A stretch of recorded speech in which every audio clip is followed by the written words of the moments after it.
오늘 말씀을 통해서 우리가 기도하는 이유와 근거를 발견하며 우리의 기도의 대상이신 하나님께 마음을 다해 기도하는 그런 은혜의 시간이 되기를 바랍니다.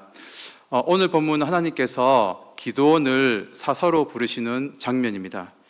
이러한 기도원의 부르심을 조금 더 잘 알기 위해서 잠시 배경을 살펴보시겠습니다. 사사기 5장을 보시면 하나님께서는 사사 드보라를 통해서 이스라엘을 구원하시고 40년의 평화를 허락하십니다.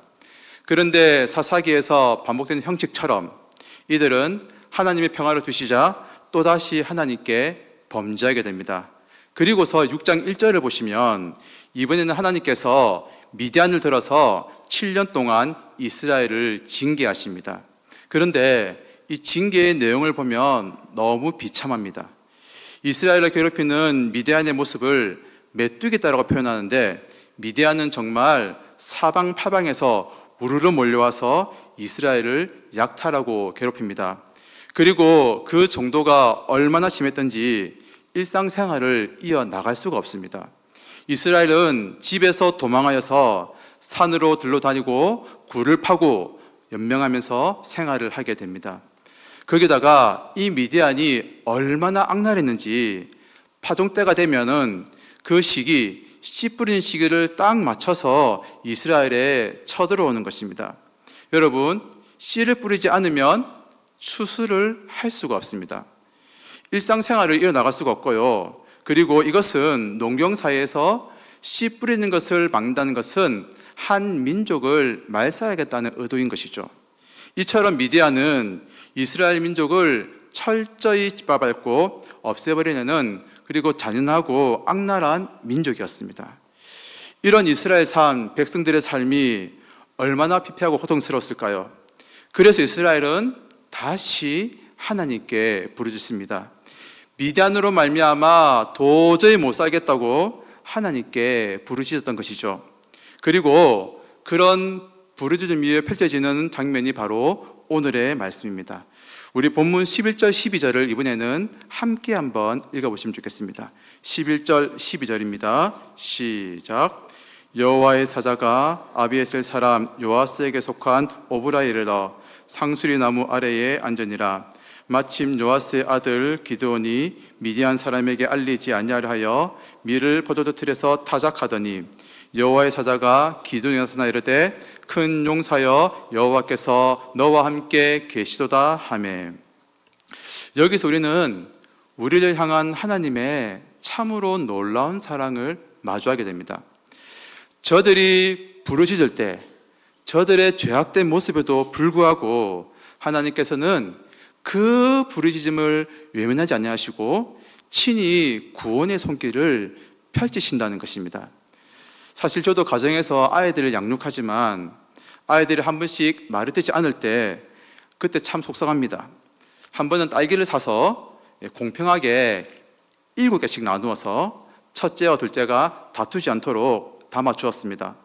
부모로서는 차별하지 않고 두 아이의 마음이 상하지 않도록 7개를 담아 주었는데 이 아이들이 또 다투는 것입니다. 제가 무척 화가 났겠죠. 아이들이 다툰 이유는 이것이었습니다. 속담에 되어 있죠. 남의 떡이 커 보인다. 분명 개수는 7개였지만 서로의 그릇에 있는 딸기가 더 많아 보였던 것입니다. 그래서 첫째는 첫째대로 마음이 상했고 둘째는 둘째대로 마음이 상해서 그렇게 딸기를 놓고서 그렇게 삐죽삐죽거리는 것입니다.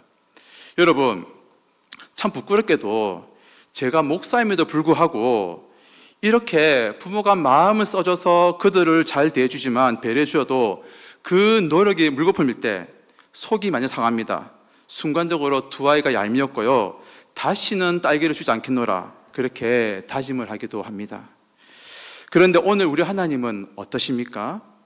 죄악의 결과로 저들이 징계받았으며 또한 그들이 그 죄악 중에 부르짖었지만 하나님은 사사 드보라를 통해서 그 고통을 해결해 주시고 40년 동안 평화를 주셨습니다.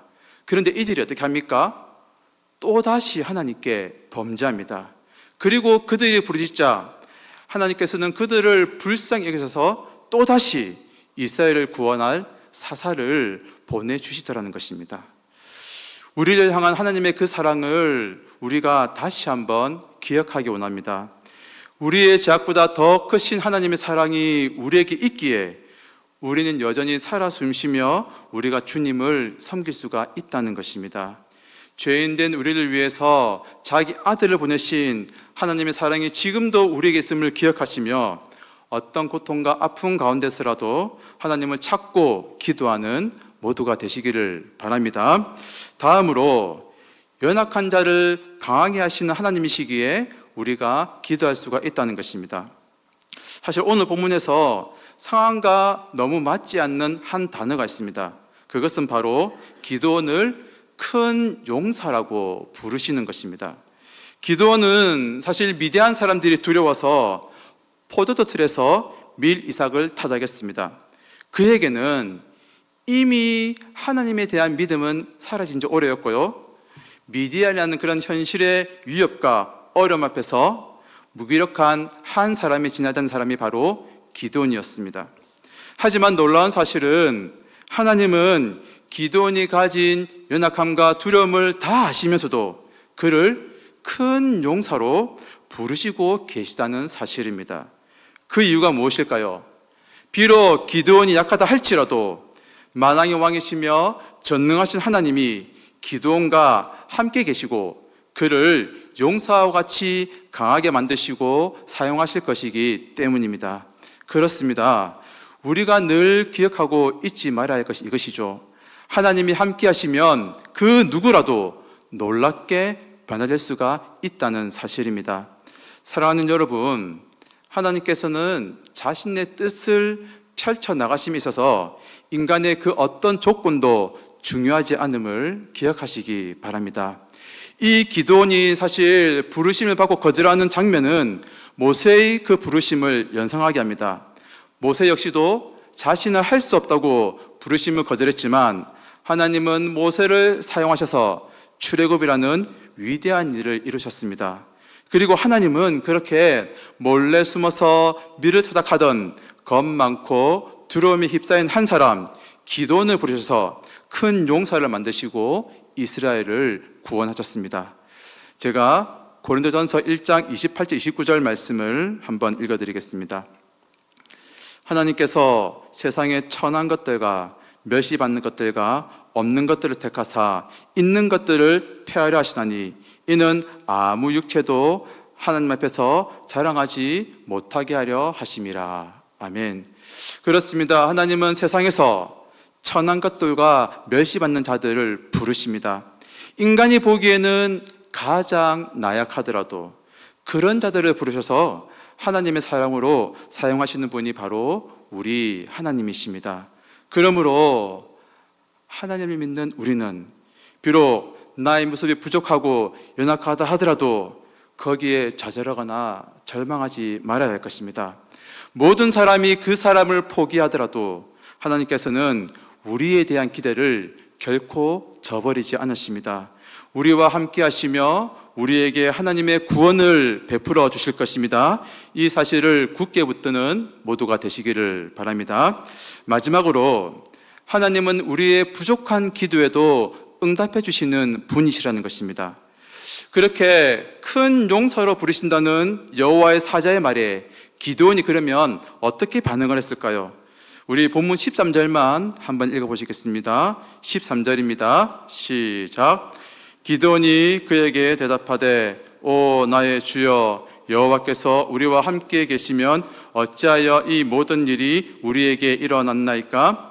또 우리 조상들이 일찍이 우리에게 이르기를 여호와께서 우리를 애굽에서 올라게 하신 것이 아니냐 한 그 모든 이적이 어디 있나이까?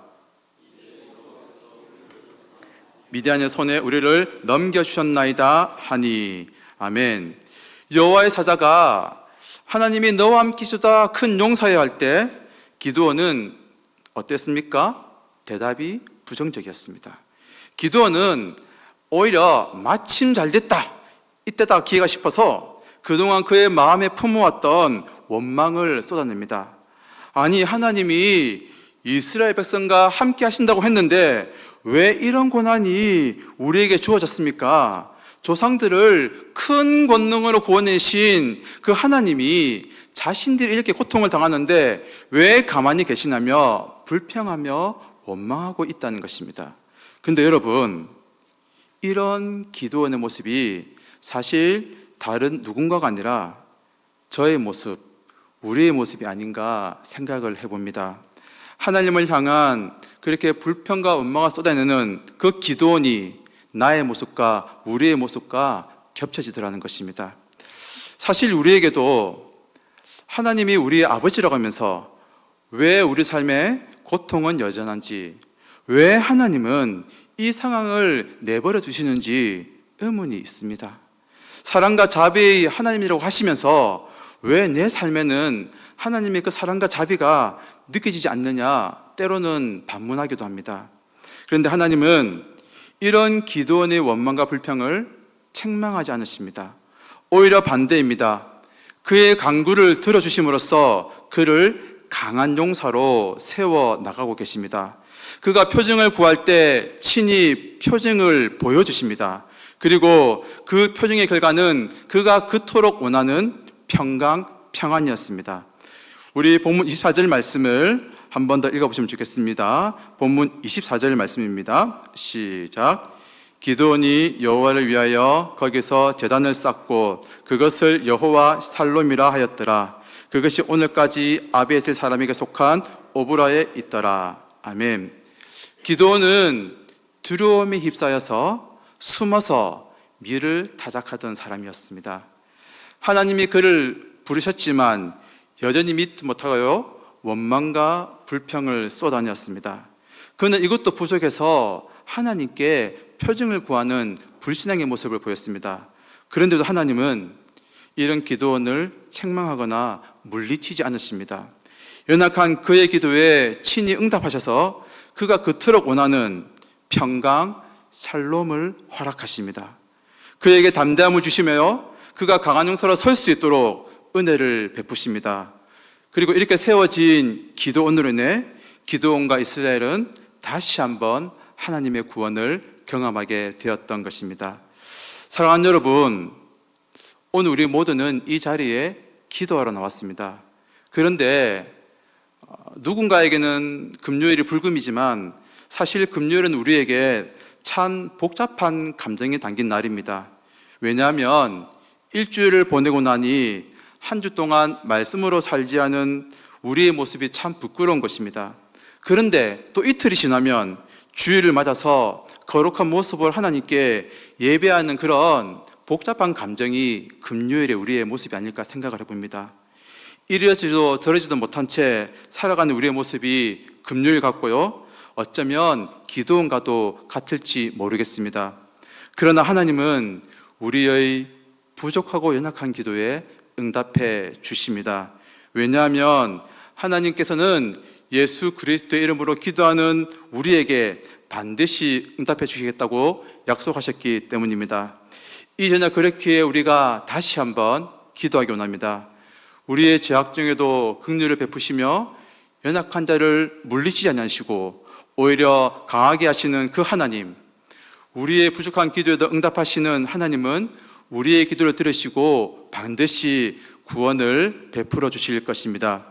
그 하나님께 더욱더 간절히 기도하며 하나님의 구원을 충만히 경험하는 모두가 되시기를 간절히 바랍니다.